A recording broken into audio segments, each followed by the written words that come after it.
Buenas noches, amados hermanos, qué gusto verlos, gracias por acompañarnos, gracias por hacer su tiempo. Logramos saludar a algunos, pero a los que no hemos saludado, bienvenidos todos. Los invitamos a orar y le vamos a pedir al Señor que nos bendiga en esta noche.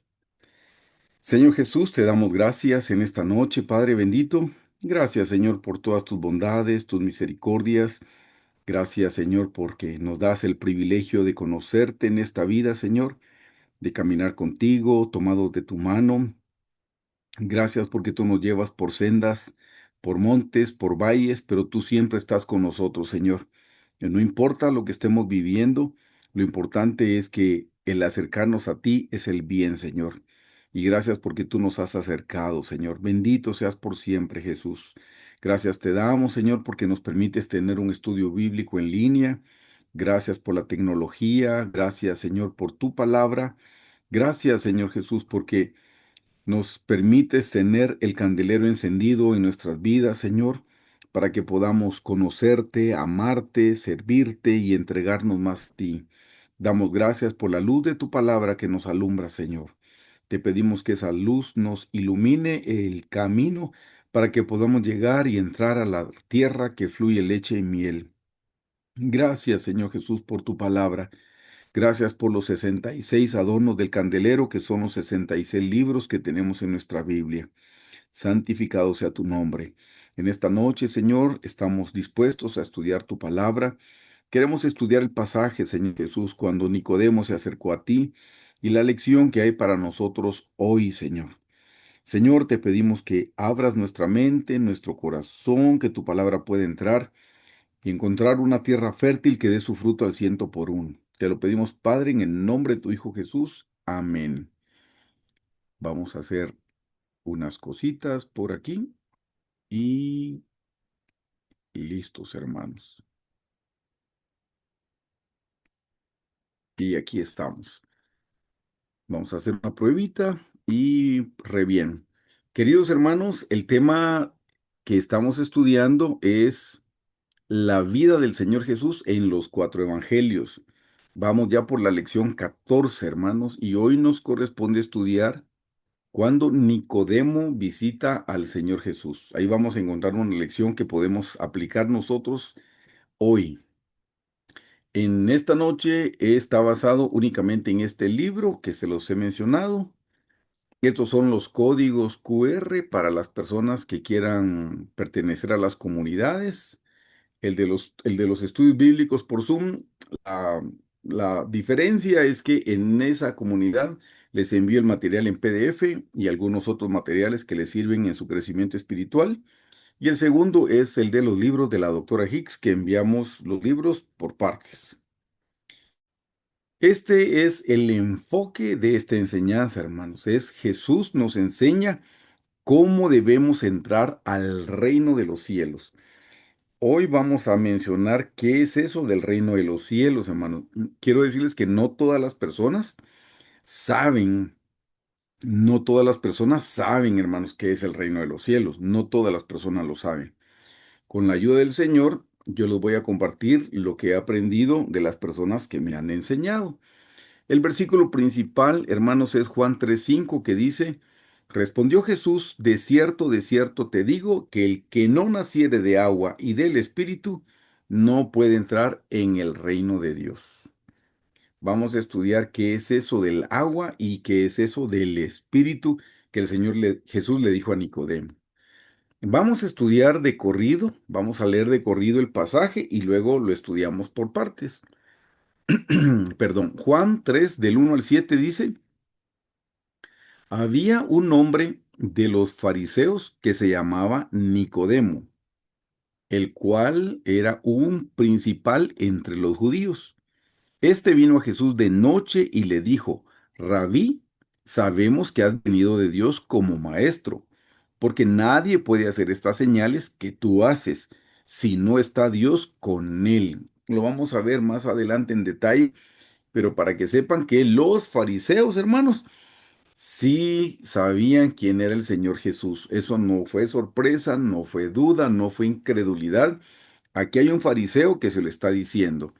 De nuevo, en el 2, este vino a Jesús de noche y le dijo: Rabí, Sabemos que has venido de Dios como maestro, porque nadie puede hacer estas señales que tú haces si no está Dios con él. Le dijo, sabemos, eso es plural. Versículo 3. Respondió Jesús y le dijo, miren qué lindo, el Señor nunca le dijo, ay, sí, qué bueno que lo entendiste, Nicodemo. No, en el versículo 3 dice, respondió Jesús y le dijo, de cierto te digo que el que no naciere de nuevo no puede ver el reino de Dios. El que no naciere de nuevo no puede ver el reino de Dios. Nicodemo le dijo, ¿cómo puede un hombre nacer siendo viejo? No lo entendió, pensó que está hablando de cosas físicas. ¿Puede acaso entrar por segunda vez en el vientre de su madre y nacer? Miren qué cosa lo que está preguntando, que eso nunca ha sucedido, no le había pasado a nadie, pero él lo preguntó porque no lo entendía. Y hermanos, a veces nosotros tenemos preguntas así como estas, que son preguntas genuinas. Por eso nosotros no tenemos que ni menospreciar ni burlarnos de las personas que no entienden. La mayoría de cosas que nosotros entendemos, la mayoría de cosas, lo digo porque es mi caso personal, lo logro entender porque hubo alguien que me lo explicó, hermano. Aquí a él nadie se lo había explicado porque él era un fariseo y ahí no tenían esa clase de entendimiento. Versículo 5. Respondió Jesús, de cierto te digo, que el que no naciere del agua y del espíritu no puede entrar en el reino de Dios. Primero le dijo aquí, en el versículo 3, le dijo, el que no naciere de nuevo. Y ahora aquí en el versículo 5 le está diciendo, el que no naciere de agua y del espíritu. Ahí ya dio un poquito más de información el Señor y dice, el que no naciere de agua y del espíritu no puede entrar en el reino de Dios.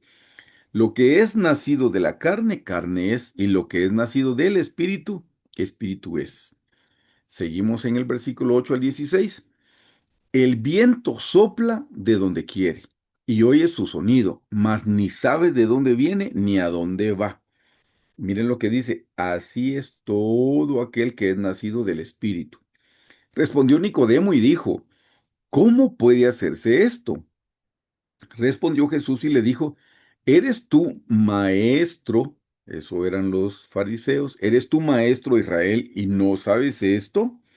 De cierto te digo que lo que sabemos hablamos y lo que hemos visto testificamos y no recibid nuestro testimonio. Si os he dicho cosas terrenales y no creéis, ¿cómo creeréis si os dijere las celestiales? Nadie subió al cielo sino el que descendió del cielo, el Hijo del Hombre, que está en el cielo. Y como Moisés levantó la serpiente en el desierto, así es necesario que el Hijo del Hombre sea levantado, para que todo aquel que en él cree no se pierda, mas tenga vida eterna. De tal manera amó Dios al mundo, que ha dado su Hijo unigénito, para que todo aquel que en él cree no se pierda, mas tenga vida eterna.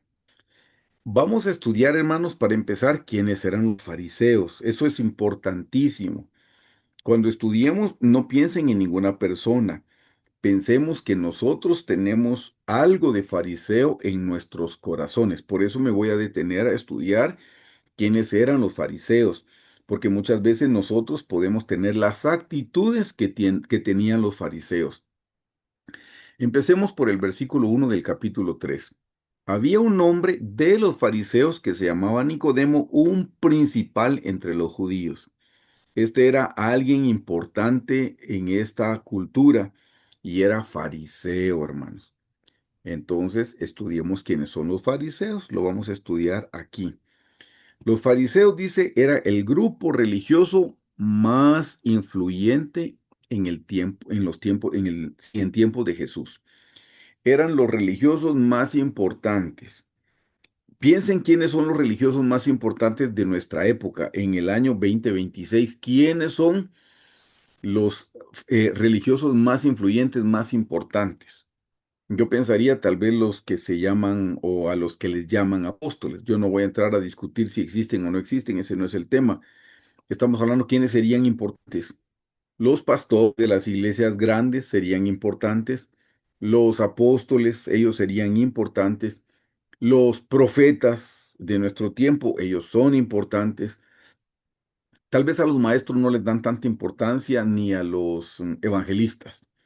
Pero si es pastor de una iglesia grande, es importante. Si es un apóstol, es importante. Si es un profeta, es importante. Pensemos en esas personas. No estoy diciendo que este tipo de personas sean fariseos, no, solo estamos hablando de la importancia que tienen estas personas en nuestro tiempo. Punto 2. La palabra fariseo viene del hebreo parash. Y la palabra parash significa separados. Realmente, ellos empezaron bien, empezaron porque se querían separar, se querían guardar, se querían apartar. Aquí les anoto en el punto 3, se separaban para ser puros. Ellos empezaron bien, hermanos. Y mire, mucha gente empieza bien. Por eso le dije, cuando hablemos de los fariseos, no piensen en nadie más que en ustedes. Yo estaré pensando en mí mismo si yo no tengo algunas actitudes de fariseo. Los fariseos empezaron bien, eran separados y ellos se separaban para ser puros. Aquí les doy un poquito más de información. En el inciso A les apunto quiénes eran los fariseos. ¿Se recuerdan que el Señor le dice a Nicodemo, eres tu maestro y no sabes? Bueno, punto número 1, los fariseos eran maestros de la ley. ¿De la ley qué ley? De la ley de la palabra de Dios. Eran como los pastores y teólogos de esa época. O sea, le dije la gente que era importante, los pastores que predican y los teólogos que se dedican a estudiar la Biblia. Surgieron 200 años antes de Jesús, cuando Israel estaba bajo el dominio griego. Ahí fue donde surgieron y surgieron con un buen propósito. Su meta era proteger al pueblo de contaminarse y de que no volvieran a perder el templo. Ese era el propósito de los fariseos. Miren que no tenían un mal propósito. Por eso les digo, hermanos, ¿cuántos de nosotros hemos empezado a caminar bien, pero en el camino nos hemos apartado? Por eso nosotros debemos ver que en nuestro corazón hay una parte que actúa como actuaban los fariseos. Hay una parte que empezó bien, pero vamos a ver cómo terminaron ellos. En el inciso B les anoto en qué creían los fariseos. Número 1, hermanos, ellos creían en la ley escrita. Creían en los 5 libros de Moisés, que era de Génesis a Deuteronomio, los primeros 5 libros que también se le llama el Pentateuco. En eso creían los fariseos. También creían ellos en la ley oral. ¿Qué es la ley oral? Las tradiciones de los ancianos. Está la ley escrita, que es la Biblia, y la ley oral era lo que se transmitía de padres a hijos, a nietos, bisnietos, y se trasladaba de generación en generación. Eso es la ley oral. Se trasladaba la información de manera verbal, con palabras, lo que no estaba escrito. El problema de la ley oral hasta el día de hoy, hermanos, es que uno le puede añadir, porque a mí me dicen algo, pero si no tengo buena memoria, lo voy a parafrasear o lo voy a decir como yo lo recuerdo o lo voy a decir como yo lo entiendo. Por eso es mejor que tengamos nosotros la Biblia escrita, no de manera oral, porque estaríamos probablemente cambiándola. En el inciso 2 dije versículo, pero no, en el inciso 2 es la ley oral, la tradición de los ancianos. ¿Qué era eso? Eran reglas que fueron añadiendo, esas las fueron añadiendo, no estaban precisamente en la palabra del Señor, las fueron añadiendo para acercar la ley, o sea, para ponerla como más estricta, quisieron dar explicaciones. Dice, reglas que fueron añadiendo para acercar la ley y no romperla por accidente. Pero quiero que noten, aquí ahí dice ejemplo, ellos le agregaron 39 tipos de trabajo prohibidos en sábado. Eso ya no lo dice la Biblia. Ustedes leen en la Biblia que se tiene que guardar el sábado en los 10 mandamientos, que es el día de reposo, pero no decía qué tipo de trabajo eran prohibidos. Eso los añadieron ellos de manera verbal. ¿Qué tercera cosa creían ellos? Ellos sí creían en la resurrección y en los ángeles. A diferencia de los saduceos, Este era otro grupo religioso. En breve les explico todos los grupos que existían con los fariseos para que ustedes sepan las diferencias entre todos esos grupos y los fariseos. Aquí dice que los fariseos creían en la resurrección y sí creían en los ángeles. A diferencia de los saduceos, sí creían en la vida después de la muerte, ángeles y demonios. Esto es, ¿quiénes eran los fariseos y en qué creían? Les continúo diciendo cómo vivían los fariseos. En primer lugar, eran muy estrictos con la ley. Eran radicales, hermanos. Miren, ellos diezmaban hasta de la menta. Si usted no conoce la menta es un vegetal pequeñito. Y hasta eso ¿cuántas mentas tengo? Y sacaban el diezmo de la menta. O sea, eran estrictos. Oraban 3 veces al día.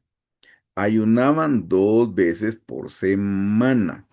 Y se lavaban las manos antes de comer. Todo eso no está mal, hermano, que nosotros hagamos. Sí debemos diezmar. Aquí lo vemos, los fariseos, y eso es Nuevo Testamento para las personas que dicen, mire, pero el diezmo no está en el Nuevo Testamento. Si leen bien el Nuevo Testamento, lo van a encontrar. Aquí dice que ellos diezmaban de la menta, oraban 3 veces al día. Eso no está malo, hermanos. Lavarse las manos antes de comer, pues ahora lo hacemos por cosas de higiene, pero ellos lo hacían por cosas religiosas, hermanos. Ellos pensaban que si sus manos están limpias, todo estaba limpio. Y sí, hermanos, las manos están limpias, higiénicamente estamos nosotros, em, pues higiénicamente. Pero eso no significa que tengamos el corazón limpio porque nos lavamos las manos. Eso es diferente. Y esta es cómo vivían. Mire, este es el resumen. Querían ser santos por fuera sin hacer cambios por dentro. Esa fue la falla. Ellos se llenaron de orgullo, y lo vamos a ver más adelante, ellos se llenaron de orgullo porque creían que todo lo que ellos hacían de manera externa provocaba cambios internos y no se esforzaban por cambiar. Ellos no se estaban esforzando por cambiar por dentro, hermanos. No se esforzaban, hermanos. Seguían siendo los mismos, seguían teniendo enojos, tenían envidias, tenían celos, tenían pleitos. Eso va por dentro. Por eso el Señor Jesús, cuando una vez le reclamaron que por qué sus discípulos no se lavaban las manos, ¿lo recuerdan? En Marcos 7, el Señor les dijo, es que no es lo que entra lo que contamina al hombre, sino lo que sale del hombre. Y dice que lo que sale del hombre son malos pensamientos, adulterios, fornicaciones, y menciona 3 cosas malas que salen del corazón. Los hombres, todos tenemos esas cosas malas en el corazón, hermanos. Tal vez no lo hemos visto porque el Señor no ha propiciado las circunstancias para que eso se manifieste, pero todos tenemos 13 cosas malas en el corazón. Algunas veces el Señor nos permite tener sueños y a veces en los sueños Dios nos está revelando lo que está en el corazón. Por ejemplo, si ustedes un día tuvieran un sueño y en el sueño se enojan contra alguien y en el sueño golpean a esa persona, lo más seguro es que ustedes tienen enojo en su corazón contra esa persona y por eso lo soñaron. Dios a través de los sueños nos revela. Muchas veces que soñamos, hermanos, y recordamos, Dios nos está permitiendo que del inconsciente salga a través de los sueños. Generalmente, no les voy a decir siempre, pero generalmente, cuando soñamos, los sueños son para nosotros. Generalmente los sueños son para nosotros, ¿verdad? El otro día oí que alguien estaba contando que en el sueño su suegra le había gritado, pero que ella le había pegado en el sueño. Y lo sé porque la persona a la que se lo estaba contando, que es una persona mucho más sabia que yo, le dice, ¿y cómo te sentiste? No, pues me enojé, le dice. Entonces, la persona que soñó pensaba que la del problema era su suegra, y le dice el hombre que la estaba orientando, no les. Dios te está mostrando que tú tienes enojo contra tu suegra y tienes que perdonarla. Entonces, volviendo a esto, hermanos, no es pecado que diezmemos, al contrario, debemos diezmar. Orar 3 veces al día, Dios mediante pudiéramos hacer eso, hermanos, pero yo sé que hay gente que ora muy poquito porque me lo han contado. Aquí dice que ellos oraban 3 veces al día, eso era bueno. Que ayunaban 2 veces a la semana, buenísimo. Hay personas que no ayunan los días martes, pero por lo menos deberíamos de ayunar un día. Ellos ayunaban 2 veces a la semana y como les dije, lavarse las manos, pues está bien por higiene, pero tal vez nosotros deberíamos lavarnos las manos de los enojos, de los pleitos, de las contiendas, de las divisiones. El problema, como les dije de ellos, hermanos, era que querían ser santos por fuera sin hacer cambios por dentro. Y ahí sí es un problema, porque nosotros debemos hacer todas esas cosas, pero ni nos justifican eso y a quien le tenemos que pedir un cambio por dentro es al Señor Jesús. Les voy a mencionar qué otros grupos habían en tiempos del Señor Jesús y en qué creían para que notemos la diferencia. Vimos que aquí están los fariseos, que era un grupo religioso. Creían en la ley, la tradición y la resurrección. Están los escribas. Los escribas, hermanos, dice, se dedicaban a copiar a mano toda la Biblia. Por eso se llaman escribas, porque escribían a mano. Nótelo, los escribas se dedicaban a copiar a mano toda la Biblia. No había imprenta, hermanos. No era un libro como el que tenemos ahora, sino que era un rollo. Y ellos tenían que escribirla, porque de qué otra manera iban a tener más ejemplares de la Torá, más ejemplares del Antiguo Testamento. Había que copiarlos. Entonces, ¿se imaginan qué trabajo más importante, más bendecido, más especial? Porque al escribirla a mano, de alguna manera la palabra estaba penetrándoles a ellos. Entonces, era un gran privilegio, hermanos. Y la bendición es que habían más copias, habían más ejemplares. Entonces, los escribas se dedicaban a copiar a mano toda la Biblia, al estudio, también se dedicaban al estudio de las escrituras, no solo las copiaban, las estudiaban. Eran maestros de la ley, pero no la vivían, buscaban reconocimiento. Hermanos, si nosotros buscamos el reconocimiento de las personas antes de agradar a Dios, estamos como los escribas. No, hermanos. Por eso les dije, aquí no esté pensando en su vecino, no piense en su suegra, no piense en su esposa, no piense en sus hijos. No, piense en usted y yo estaré pensando en mí mismo. ¿Será que yo no soy como un escriba? Que estudio, pero estudio para saber más, para poder pelear, para poder contender.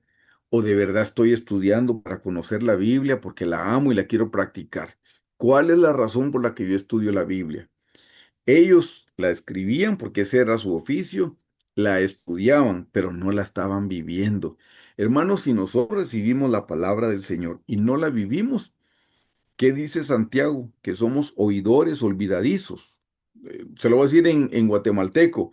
Está diciendo que por un lado entra la palabra y por el otro oído sale y no hubo ningún cambio en nosotros. La palabra del Señor es para que nos cambie a nosotros primero. Hermanos, la palabra del Señor no es para que se la estemos aplicando a las demás personas, sino nosotros somos los que tenemos que aplicárnoslas. Estaban, hermanos, los saduceos. Este era otro grupo religioso. Dice, los saduceos solo creían en la ley escrita, no en la resurrección. Note esto, eran sacerdotes ricos, amigos de los políticos de Roma. O sea, se codiaban con la alta alcurnia de Roma, hermanos. O sea, tenían su posición social ellos, y eso no es, de alguna manera, no es ningún pecado. El pecado es que no están viviendo las escrituras, porque si eran ricos, pues Dios los hizo ricos, eso ya lo leímos nosotros en el primer libro de Samuel. Dios hace rico al rico y Dios hace pobre al pobre. Ellos eran ricos, bueno, Dios los hizo ricos. Eran amigos de los políticos de Roma, ¿por qué? Porque estaban buscando favores, no era por otra razón. Había un cuarto grupo en tiempos del Señor Jesús que se llamaban esenios.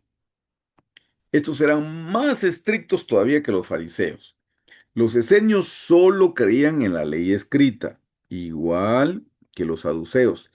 Eran extremadamente separados, tanto como para irse a vivir al desierto de Qumran. Ellos se alejaron de la sociedad porque no se querían contaminar. Pero gracias a eso es que hay unas cuevas donde ellos vivían y si ustedes han leído o han visto reportajes, encontraron unos escritos que son parte de las escrituras bíblicas que encontraron en las cuevas de Qumran. Eso es porque ellos las escribían también. Ellos se apartaron porque ellos querían agradar al Señor. Esos son los cuatro tipos de grupos religiosos que habían en esa época, incluyendo a los fariseos. Ahora, retomemos de nuevo los fariseos. ¿Por qué el Señor Jesús reprendió tanto? Porque lo reprendió. El Señor Jesús en cualquier oportunidad que tenía les hablaba a los fariseos y era duro con los fariseos, no era suave, hermanos, pero era por una razón muy especial.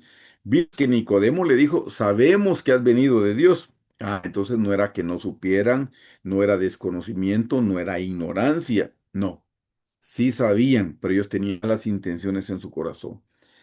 ¿Qué les reprendió el Señor a ellos? Su hipocresía.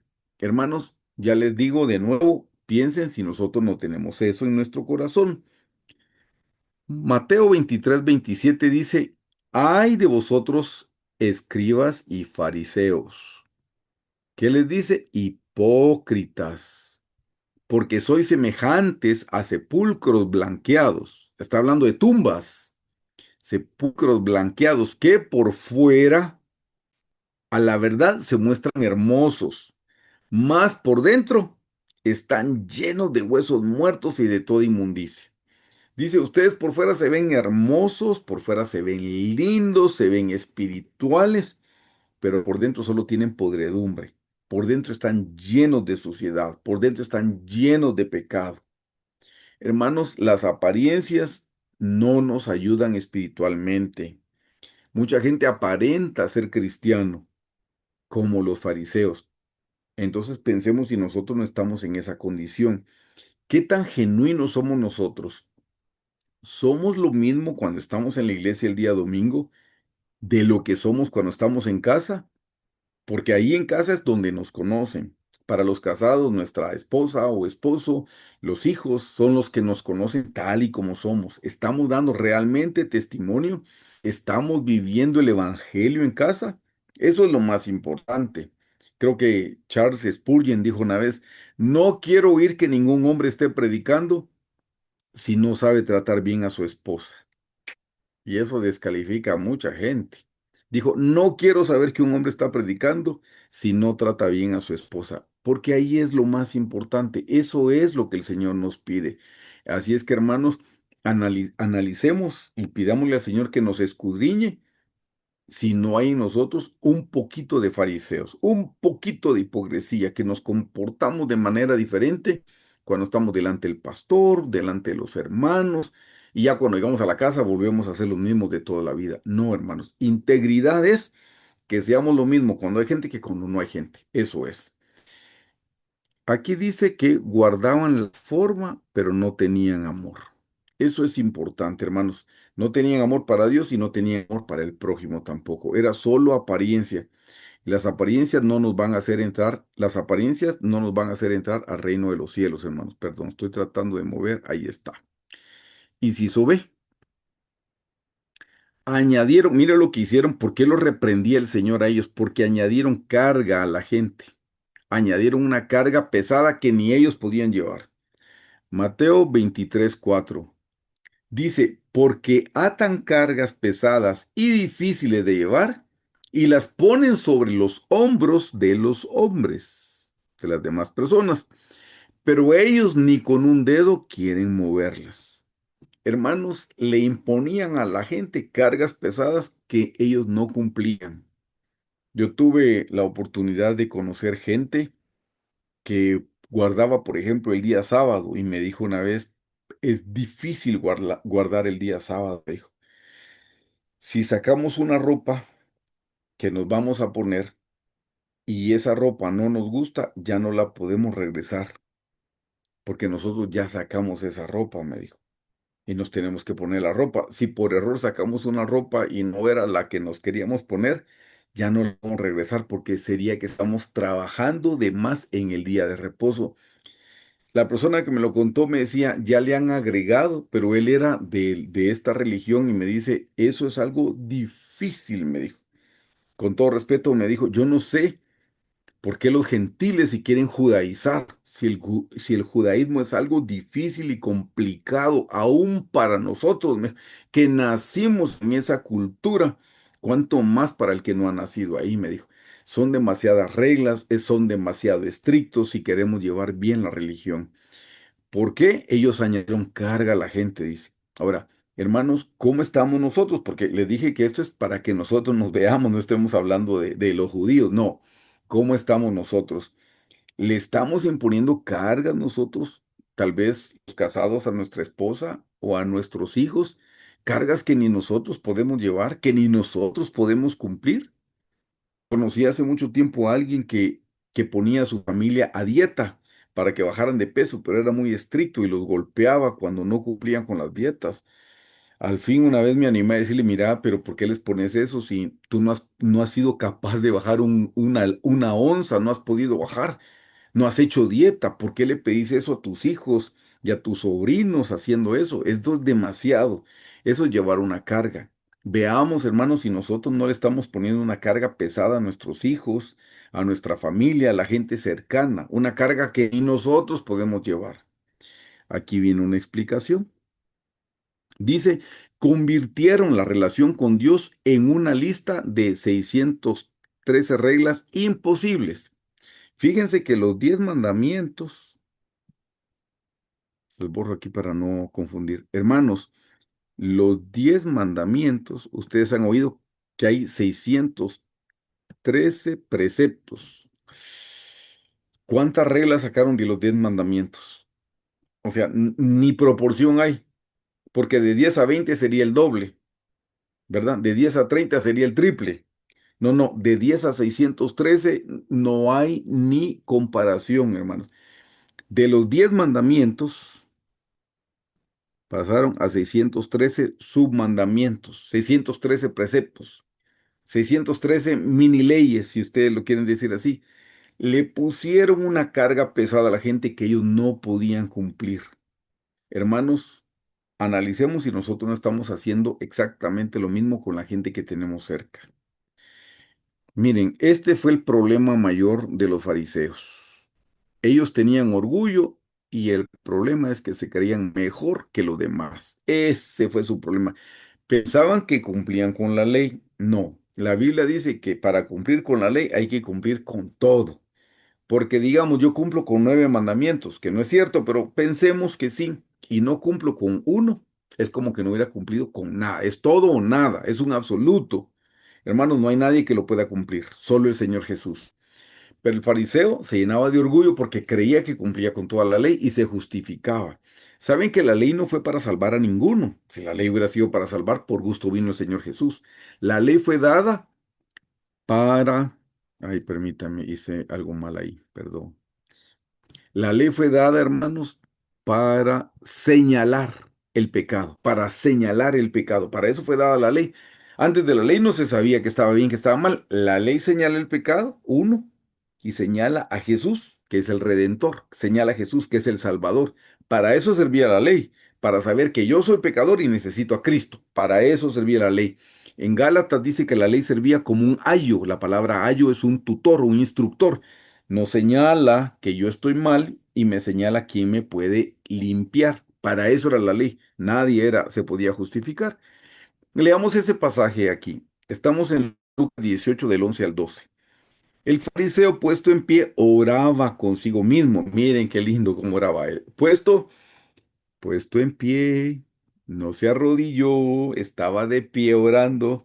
El fariseo puesto en pie oraba consigo mismo de esta manera. Miren qué lindo cómo oraba. Dios, te doy gracias porque no soy como los otros hombres. Oh, se está comparando. ¿Contra quién? Contra los otros hombres. Si usted se compara con los demás hermanos y se considera mejor, probablemente tenga la misma actitud de orgullo que el fariseo. Mire lo que decía, te doy gracias porque no soy como los otros hombres, ladrones, injustos, adúlteros, ni aún como este publicano. O sea, miren qué nivel tenía el publicano. Cierto, el publicano era el cobrador de impuestos, ya sabe usted que cobraban de más. Bueno, era un gran problema, ¿sí? Y empezó, ayuno, mire lo que dijo, entonces, yo no soy como ellos y empieza a justificarse en lo que hace. Ayuno 2 veces a la semana, ¿se da cuenta? Diezmo de todo lo que gano, dice. O sea, no está mal diezmar, no está mal ayunar, pero hagámoslo para agradar al Señor, no para justificarnos ni creernos mejor que los demás. Ese era el problema de los fariseos. ¿Recuerdan cómo oró el publicano? Señor, sé propicio a mí que soy un pecador. Eso fue, tomó una oración corta y lo justificó. Y dice que descendió justificado el publicano y no el fariseo, porque la Biblia dice que el corazón contrito, como el del publicano, el Señor no lo desprecia, pero al orgulloso, al altivo, al soberbio, Dios lo ve de lejos. Eso le pasaba a los fariseos, por eso no tenían comunión y por eso el Señor Jesús los reprendía, porque tenían orgullo espiritual y se consideraban mejor que todos los demás. Quiero que sepan que sí habían fariseos, llamémosle, entre comillas, llamémosle fariseos buenos. Sí habían fariseos buenos en la Biblia, hermanos.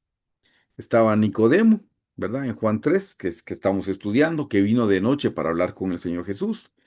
Estaba José de Arimatea, si no sabe usted, también dice la Biblia que era un principal, usted lo puede leer en Juan 19:38. Él fue quien pidió el cuerpo del Señor Jesús. Obviamente había un buen fariseo que fue Pablo. Pablo dice, yo soy fariseo, hijo de fariseo. Eso lo pueden leer en Hechos 23:6. Y también había un fariseo muy bueno que se llamaba Gamaliel, el maestro de Pablo.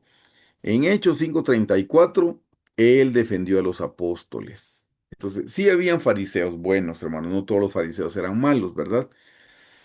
Esto es para que estamos estudiando a los fariseos. Vamos a estudiar ahora, antes de entrar al detalle del pasaje, que hay dos evangelios.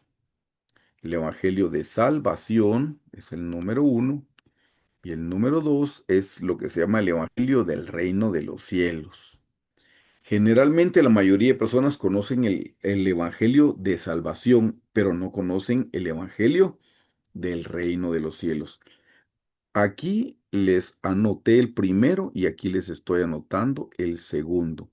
Leamos el Evangelio de salvación. Eso está en Primera de Corintios 15 del 1 al 4. Además os declaro, hermanos, el Evangelio que os he predicado, el cual también recibisteis, en el cual también perseveráis, por el cual asimismo, si retenéis la palabra que os he predicado, sois salvos. ¿Ven? Este es el Evangelio de salvación, es para ser salvos. Sois salvos. Si no creísteis en vano. Porque primeramente os he enseñado lo que asimismo recibí, que Cristo murió por nuestros pecados conforme a las Escrituras, y que fue sepultado y que resucitó al tercer día conforme a las Escrituras. Hermanos, este es el Evangelio de salvación. Ser salvos nos llevan a los pies de Cristo, nos explican que Jesús murió por nuestros pecados, que descendió al infierno por 3 días y 3 noches, pero que resucitó y está sentado a la diestra de su Padre y que puede venir a vivir a nuestro corazón. Ese es el Evangelio de salvación. Veamos ahora el Evangelio del reino. Eso está, ahí de nuevo toqué algo mal, perdón hermanos. Mateo 7:21 al 23. Vean qué cita esta y la vamos a tocar al final. No todo el que me dice Señor, Señor entrará en el reino de los cielos. Los que son salvos le van a decir Señor porque aceptaron a Jesús como su Señor y Salvador. Entonces, no todos los salvos, así lo podemos interpretar, no todos los salvos entran al reino de los cielos. Por favor, nótelo. No todo el que me dice Señor, Señor entrará en el reino de los cielos. Hermanos, al Señor Jesús, los impíos, los inconversos, no le pueden decir Señor, Señor. No pueden decirle Señor, Señor. Solo alguien que es salvo le va a decir Señor, Señor. Por eso les estoy mencionando. En el Evangelio de salvación, ellos aprendieron a decirle, sé tú mi Señor y mi Salvador. Entonces, ellos son los que dicen Señor, Señor. De nuevo, estamos en este pasaje, versículo 21 de nuevo, no todo el que me dice Señor, Señor, entrará en el reino de los cielos, sino el que hace la voluntad de mi Padre que esté en los cielos. Ajá. Tenemos que aprender esa diferencia. Una cosa es ser salvos, recibir a Jesús como mi Salvador y otra, recibirlo como mi Señor, pero de verdad. Versículo 22. Muchos me dirán en aquel día, Señor, Señor, ¿no profetizamos en tu nombre? Y en tu nombre echamos fuera demonios, y en tu nombre hicimos muchos milagros. O sea, tres cosas que hicieron en el nombre de Jesús. No pueden ser impíos, no pueden ser inconversos. Un inconverso no puede echar fuera un demonio, hermano, no puede. Aunque digan el nombre de Jesús, no puede. No tiene al Espíritu Santo morando en su corazón, entonces no puede. Por eso no se confundan, se los aclaro, porque muchos predicadores dicen, esta gente dice, no era salva. Por eso es que no entraron en el reino de los cielos, porque no saben la diferencia entre el evangelio de salvación y el evangelio del reino de los cielos. Por eso se confunden. No, hermanos, en el versículo 22 dice, muchos me dirán en aquel día, Señor, Señor, cristianos, no profetizamos en tu nombre, eso no lo puede hacer un impío, tiene que ser un cristiano. Y en tu nombre echamos fuera demonios, de nuevo, eso no lo puede hacer un inconverso, solo un cristiano. Y tres, y en tu nombre hicimos muchos milagros. Eso no lo puede hacer alguien que no tenga a Jesús en su corazón. Pero miren, a pesar de que podían hacer estas cosas, y es que, hermanos, estos se llaman dones espirituales, son dones espirituales. Hermanos, los dones están en el atrio. En breve les muestro el tabernáculo. Son dones espirituales. Sí, hermanos, tenían el bautismo en el Espíritu Santo. Sí, podían hablar en lenguas. Son dones del Espíritu Santo. Una cosa son los dones y otra cosa es el fruto del Espíritu Santo. La Biblia dice, por los frutos los conoceréis, no dice por los dones los conoceréis, hermanos. Así es que si tenemos dones, qué bien. Y si no tenemos, podemos orar y pedirle al Señor los mejores dones. Pero no nos enamoremos de los dones, ni nos creamos superiores como los fariseos si tenemos algún don, el don de la profecía, o que predicamos, o que cantamos, o que somos músicos. Esos son dones del Espíritu Santo, hermanos, son dones espirituales. No nos enamoremos de los dones, ni son nuestros, por eso se llaman dones del Espíritu Santo. Mucha gente que profetiza se cree más que todos porque profetizó. Pues qué lindo que profetizó, pero eso es un don y no lo van a medir por el don, sino por el fruto.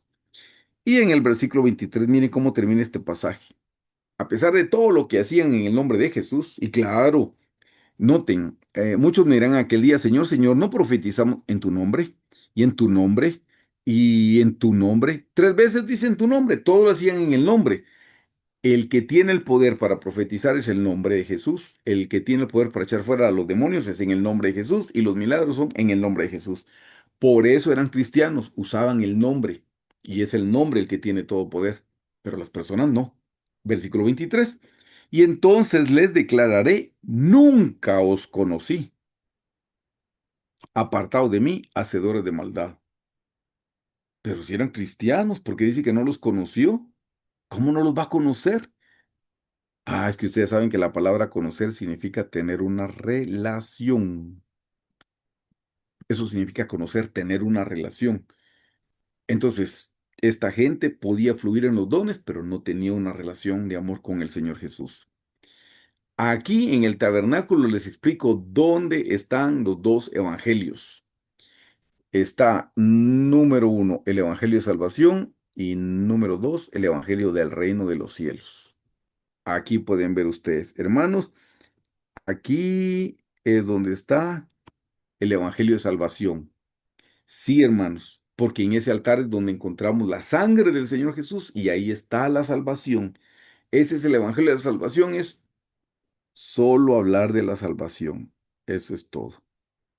¿Cuál es el evangelio del reino de los cielos? Está en estos dos muebles, en el mueble número 6 y en el mueble número 7. Ahí es donde está. Ahí hay dos muebles.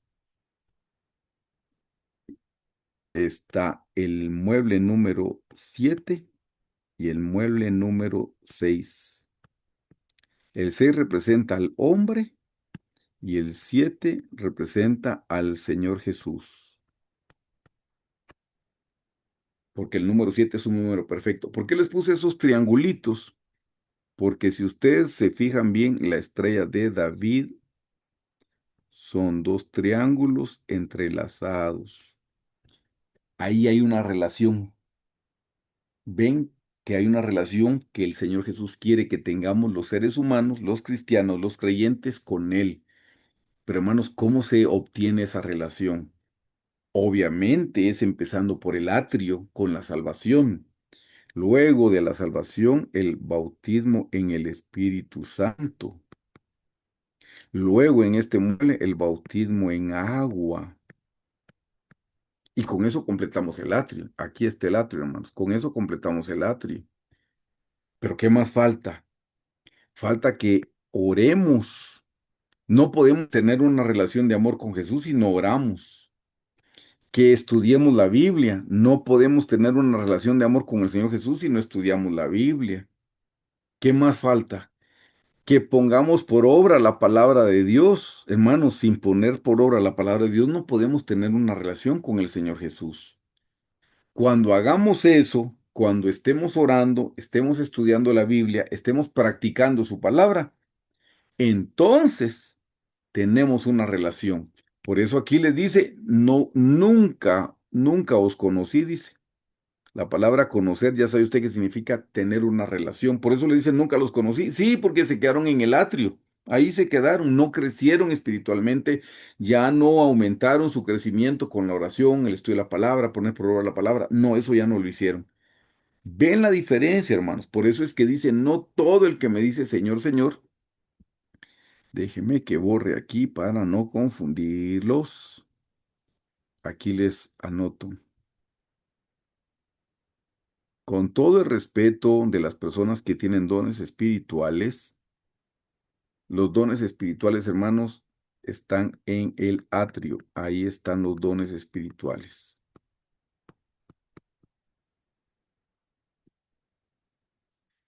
Echar fuera demonios es un don espiritual. Hacer milagros es un don espiritual. Profetizar es un don espiritual.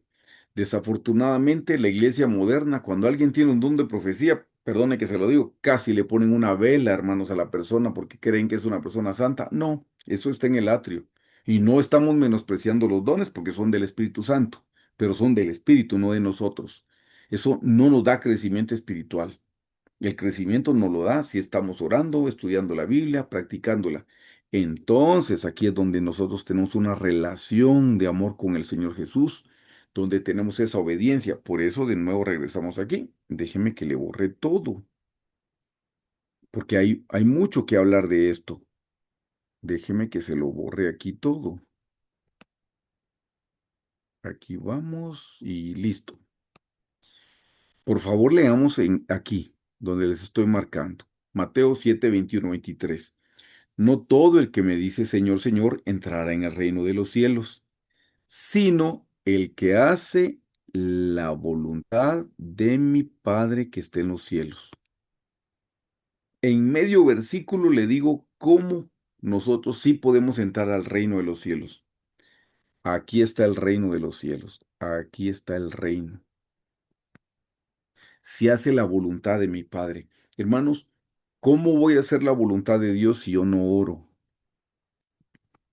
¿Cómo voy a hacer la voluntad de Dios si yo no conozco la Biblia, no leo la Biblia, no sé lo que Dios me está pidiendo en su palabra? ¿Cómo voy a hacer la voluntad de Dios si no practico la palabra de Dios? ¿Se dan cuenta? Por eso no todos los cristianos van a ser la esposa del Cordero, no todos los cristianos van a entrar al reino de los cielos, porque no todos los cristianos están trabajando teniendo una relación de amor con Jesús. Por eso. Por eso estamos viviendo lo que estamos viviendo. ¿Se dan cuenta la diferencia entre el Evangelio de Salvación y el Evangelio del Reino de los Cielos? Bueno, ahora continuemos con la historia de Nicodemo. Ya hicimos una buena pausa. Visita de Nicodemo a Jesús. Apenas habíamos estudiado el versículo 1, ahora vamos con el versículo 2. Entonces vino a Jesús de noche y le dijo, Rabí, sabemos que has venido de Dios como maestro, porque nadie puede hacer estas cosas, esas señales que tú haces si no está Dios con él. La mayoría de los teólogos dicen que Nicodemo llegó a visitar al Señor Jesús de noche por miedo a los demás fariseos. Por eso lo buscó de noche. Leí material y dice, tal vez no, tal vez es porque Jesús estaba tan ocupado en el día y hasta en la noche estaba desocupado. Yo honestamente, personalmente, pienso que es porque él tenía miedo. Por eso dice que fue a visitar al Señor Jesús de noche. Pero lo que me importa es la confesión. Sabemos, se lo dije, eso está en plural, hermanos. Él y los demás fariseos sabían, sabemos que has venido de Dios. Ajá, como maestro, porque nadie puede hacer estas señales que tú haces si no está Dios con él. Sabían que Dios estaba con él y de todos modos decidieron matarlo. ¿Qué es eso de nacer del agua y del espíritu? Vamos versículo a versículo, entonces ahora nos toca del 3 al 7. Leamos. Aquí vamos a leer. Dice, respondió Jesús y le dijo, de cierto te digo, que el que no naciere de nuevo no puede ver el reino de Dios.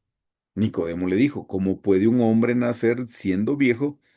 ¿Puede acaso entrar por segunda vez en el vientre de su madre y nacer? Respondió Jesús, de cierto te digo que el que no naciere del agua y del espíritu no puede entrar en el reino de Dios. Lo que es nacido de la carne, carne es, y lo que es nacido del espíritu, espíritu es. No te maravilles de que te dije, os es necesario nacer de nuevo. El nuevo nacimiento, hermanos, es un nacimiento espiritual. Nicodemo no lo entendió, él entendía que era un nacimiento natural, volver a nacer, por eso dijo, se puede regresar al vientre, él está pensando en lo natural y el Señor está hablando en lo espiritual. Miren qué cosa más hermosa, porque dijo, número uno, nacer del agua, y número dos, nacer del espíritu. Nacer del agua y nacer del espíritu. ¿Eso qué significa? Les doy las dos explicaciones que más comúnmente se predican. Les doy las dos y luego le digo mi opinión. La explicación que la mayoría de los teólogos dan es esta. Esta es la número uno de la mayoría de los teólogos dan. Y aquí vamos a tener la número dos. Y yo se las explico. Vamos con la uno. Nacer del agua lo relacionan con el bautismo en agua. Y nacer del Espíritu lo relacionan con el bautismo en el Espíritu Santo. Así es como relacionan el nuevo nacimiento. Para que nazca de nuevo, dicen, tiene que ser bautizado en agua y tiene que ser bautizado en el Espíritu Santo. Para que nazca. Esto es para que nazca de nuevo. Esa es la primera explicación que da la mayoría de los teólogos. Les doy la explicación que daba la doctora Hicks. Nacer del agua, ella lo relacionaba con la palabra de Dios. Se lo voy a poner aquí. La palabra de Dios. El agua, la palabra de Dios. Y el espíritu, ella lo relacionaba con la inspiración del Espíritu Santo. Esta es la segunda explicación. Yo creo en la explicación que daba la doctora, no solo porque fue nuestra líder espiritual, sino por este sentido que tiene. Hermanos, para que haya vida en lo natural, así será con las personas, así será en el reino animal y así será en el reino vegetal. Se necesita de dos partes para que haya vida. Se necesita de una parte que es la parte masculina y una parte más la parte femenina. Así es en todo. Para que haya vida, se tiene que unir lo femenino con lo masculino y ahí se produce vida, para que haya vida en lo natural. Y recuerden que lo natural es figura de lo espiritual. Entonces, queridos hermanos, estamos hablando de el agua y del espíritu. ¿Recuerdan que dice en Génesis cuando el Señor creó? En el principio creó Dios los cielos y la tierra. Y el Espíritu Santo, se movía, dice, sobre la faz de las aguas, se movía. el Espíritu Santo. Vamos a poner aquí las iniciales, Espíritu, voy a escribir el Santo, Espíritu Santo, se movía. ¿Había vida en ese momento? Todavía no. ¿En qué momento hubo vida? En el momento en el que Dios habló su palabra.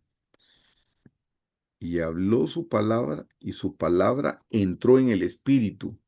Entonces ahí está la palabra de Dios más el Espíritu y entonces hubo vida espiritual.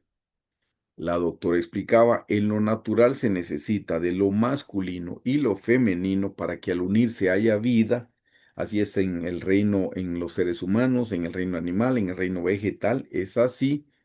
De la misma manera, todo lo que es natural es figura de lo espiritual. Entonces ella decía, de la misma forma es en lo espiritual.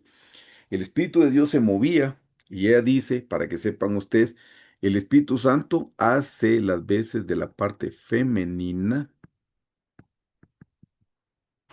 y la palabra es como que fuera la parte masculina. La palabra entra donde esté el Espíritu Santo y eso cobra vida. Eso es como la parábola del sembrador. Está la tierra y está la semilla de la palabra. Y de hecho, cuando lo explica, dice, y la semilla es la palabra. Y ahí la parte femenina sería la tierra y la palabra es como la parte masculina. Y cuando se unen, salen los vegetales. Así es. Por eso yo creo que es la segunda explicación. Les expliqué la primera para que tengan el acervo eclesiástico, que es lo que la mayoría de los teólogos dicen cuando dicen nacer del agua. ¿Por qué? Eso lo digo, eso se lo digo yo, no lo dice ni el libro ni la doctora Hicks, porque ya no está debatiendo con esto. ¿Por qué no puede ser en el punto uno, que es nacer del agua con el bautismo en agua y nacer del Espíritu con bautismo en el Espíritu Santo? Les voy a poner un ejemplo. El hombre al que le llaman el buen ladrón, él fue salvo. Él nació de nuevo. La pregunta que le tengo es, ¿él se bautizó en agua, el hombre de la cruz? No. ¿Se bautizó en el Espíritu Santo? No. Pero el Señor dijo, hoy mismo estarás conmigo en el paraíso. Por lo tanto, para ser salvos, no se necesita que uno sea bautizado en agua y no se necesita que uno sea bautizado en el Espíritu Santo. Sé que hay iglesias que piensan que para ser salvos, primero yo tengo que ser bautizado en agua y bautizado en el Espíritu Santo, pero le estoy contando que no. Vemos el caso del hombre, del ladrón, al que le dicen el buen ladrón. Él solo le dijo, Señor, acuérdate de mí cuando vengas en tu reino. Él está diciendo, Señor, yo soy un pecador, me confieso como pecador, y el Señor Jesús lo salvó.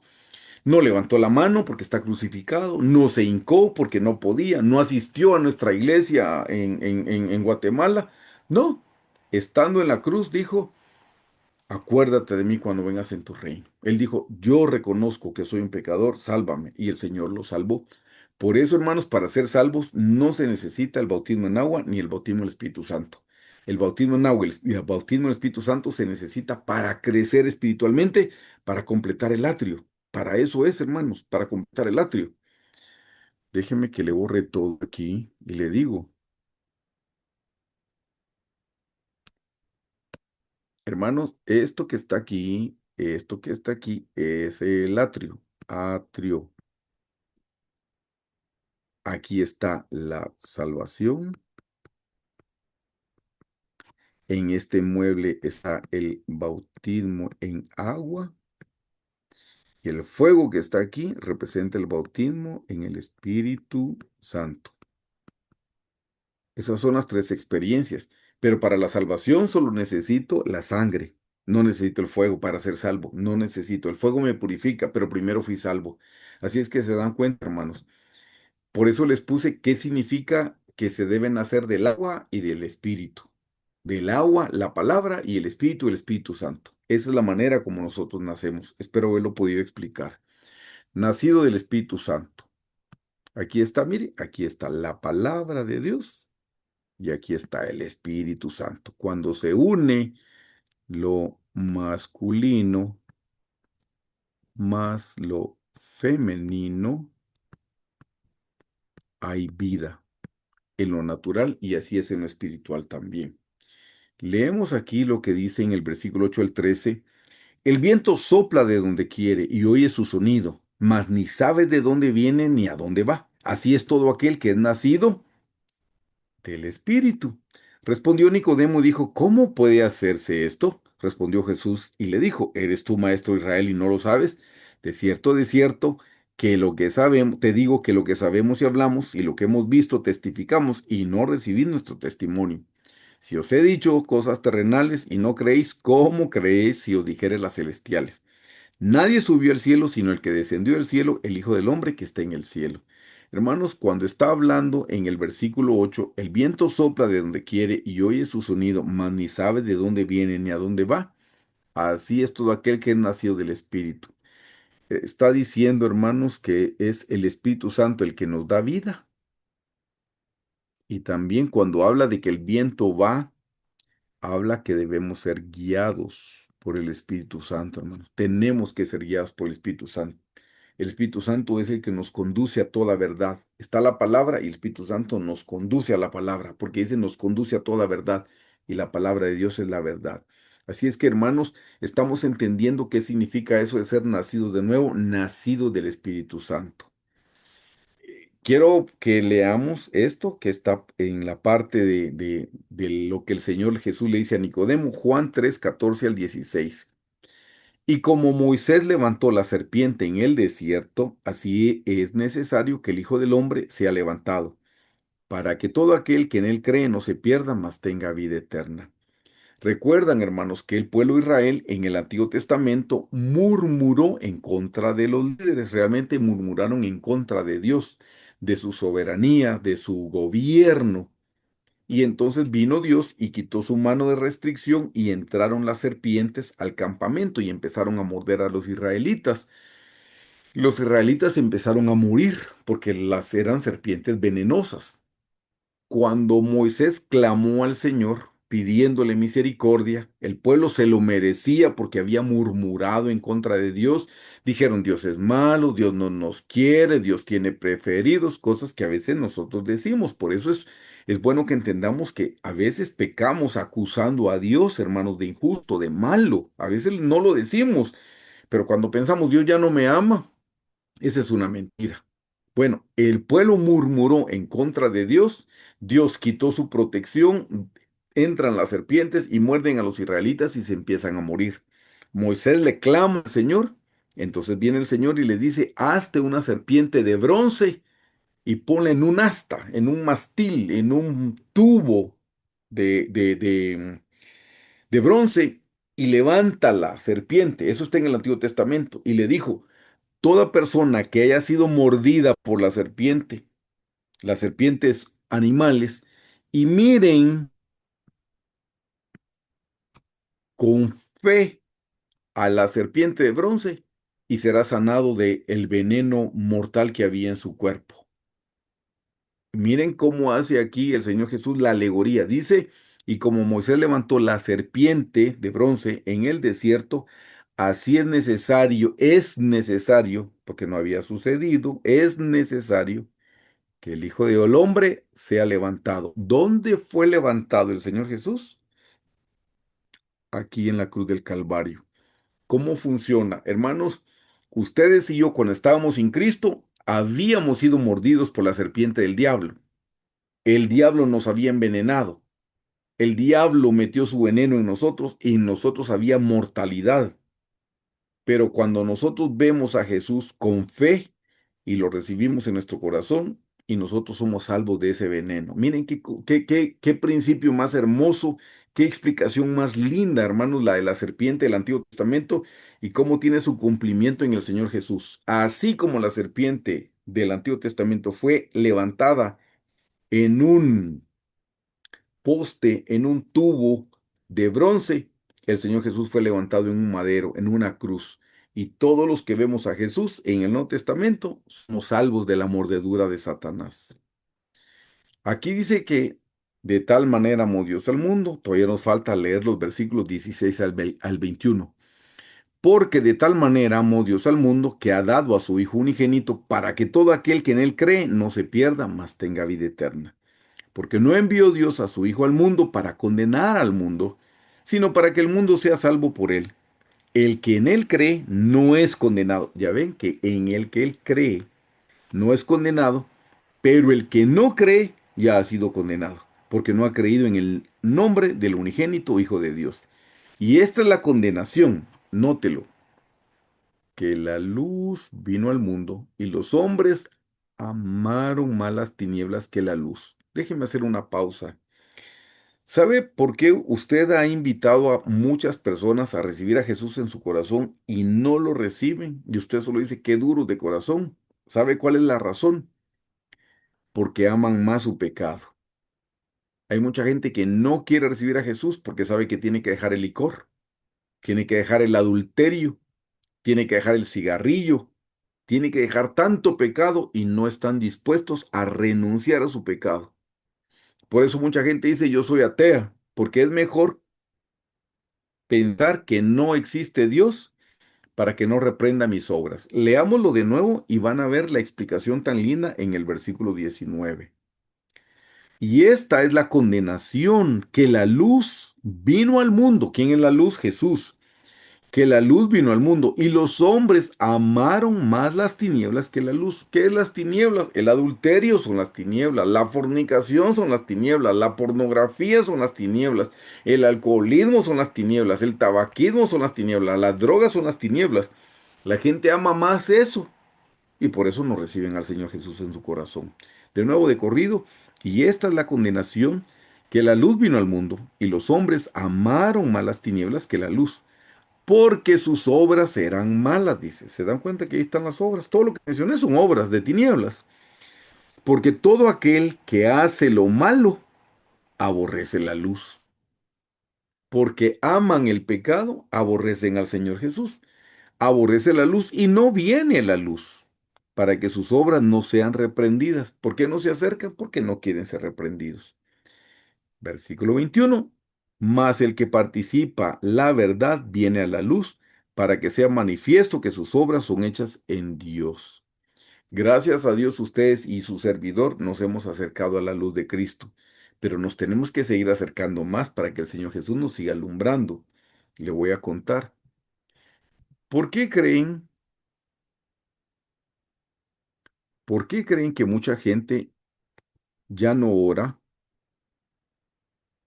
¿Por qué creen que mucha gente ya no ora? Ya no es salva, ya no lee la Biblia ni pone por obra. Por la misma razón, hermanos, hay niveles de aborrecimiento a la luz.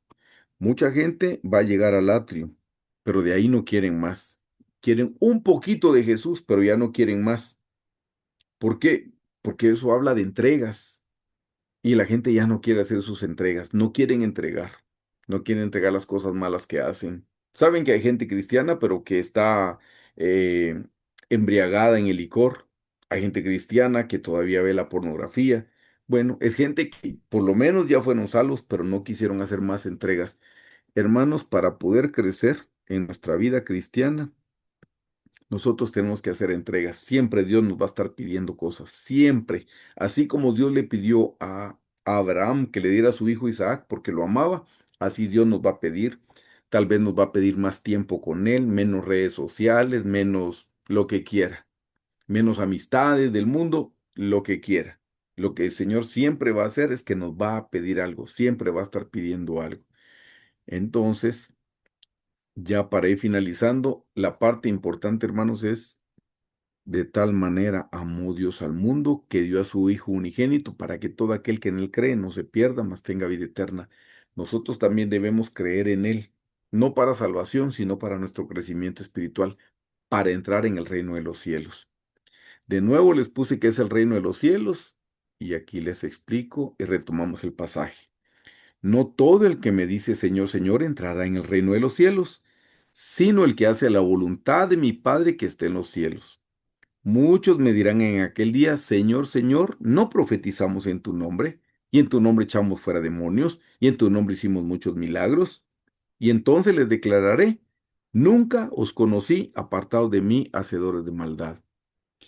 Nicodemo nos enseña la lección para poder entrar al reino de los cielos. Y hermanos, Dios está anhelando que tengamos una relación de amor con Él para que entremos en el reino de los cielos.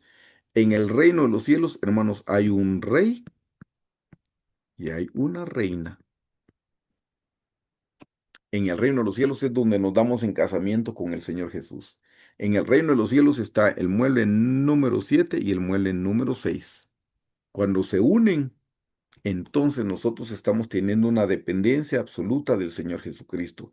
Eso es el reino de los cielos y esa es la lección que nos enseña ahora Nicodemo. Queridos hermanos, los invito a orar y le vamos a pedir una sola cosa, que nos ayude a entrar en el reino de los cielos, que empiece poniendo el deseo en nuestro corazón. Ahí donde está, los invito a orar. Señor Jesús, te damos gracias una vez más en esta noche. Gracias por tu palabra, Señor. Gracias por el privilegio de estudiar la Biblia, Señor. Gracias porque no estamos perdiendo el tiempo leyendo cualquier tipo de literatura. Es tu santa y bendita palabra, Señor. Y gracias por la lección que podemos encontrar en el pasaje, Señor, de Nicodemo cuando te visitó de noche. Gracias, Señor Jesús, porque nosotros podemos visitarte de noche, de día, a cualquier hora te podemos visitar en tu palabra. Te podemos hablar a través de la oración. Gracias, Señor Jesús. Gracias, Señor. Gracias, Señor. Gracias, Señor. Gracias. Señor Jesús, ayúdanos a crecer espiritualmente de tal manera que sí podamos entrar en el reino de los cielos. No nos dejes solamente en el atrio, Señor. Gracias por las 3 experiencias espirituales que hay en el atrio. Son más que suficiente. Mayor regalo no hay, Señor. Pero si todavía hay más para nosotros, todavía queremos más. Si todavía nos puedes dar en esta tierra una relación más alta, más profunda, la queremos, Señor. Cueste lo que cueste, estamos dispuestos a pagar el precio. Así tengamos que dejar amistades, así tengamos que utilizar mejor nuestro tiempo, así nos tengamos que alejar de las redes sociales, así nos tengamos que alejar de los vicios, así nos tengamos que alejar de amistades que no nos edifican. No importa lo que nos pida, Señor, estamos dispuestos a entregarlo en el altar del holocausto. Pide lo que quieras, Señor, que te queremos complacer. En esta noche hacemos un voto delante de ti. Sí queremos entrar en el reino de los cielos, Señor. Por favor, Jesús, ayúdanos. Que tu Santo Espíritu nos conduzca a toda verdad. Que tu Santo Espíritu nos guíe, Señor, al pie de la cruz, para que podamos crecer. Bendito seas por siempre, Jesús. Te amamos, te bendecimos, te glorificamos. Estamos agradecidos con tu obra en nosotros. No dejes de trabajar en nosotros, no dejes de trabajarnos. Y aun si tienes que corregirnos, corrígenos, Señor. Aun si tienes que reprendernos, repréndenos, Señor. Porque al Hijo que tú amas, a ese es al Hijo que tú corriges. Bendito seas por siempre, Jesús. Te damos gracias por todo, Padre. Santificado sea tu nombre, Señor Jesús. Amén.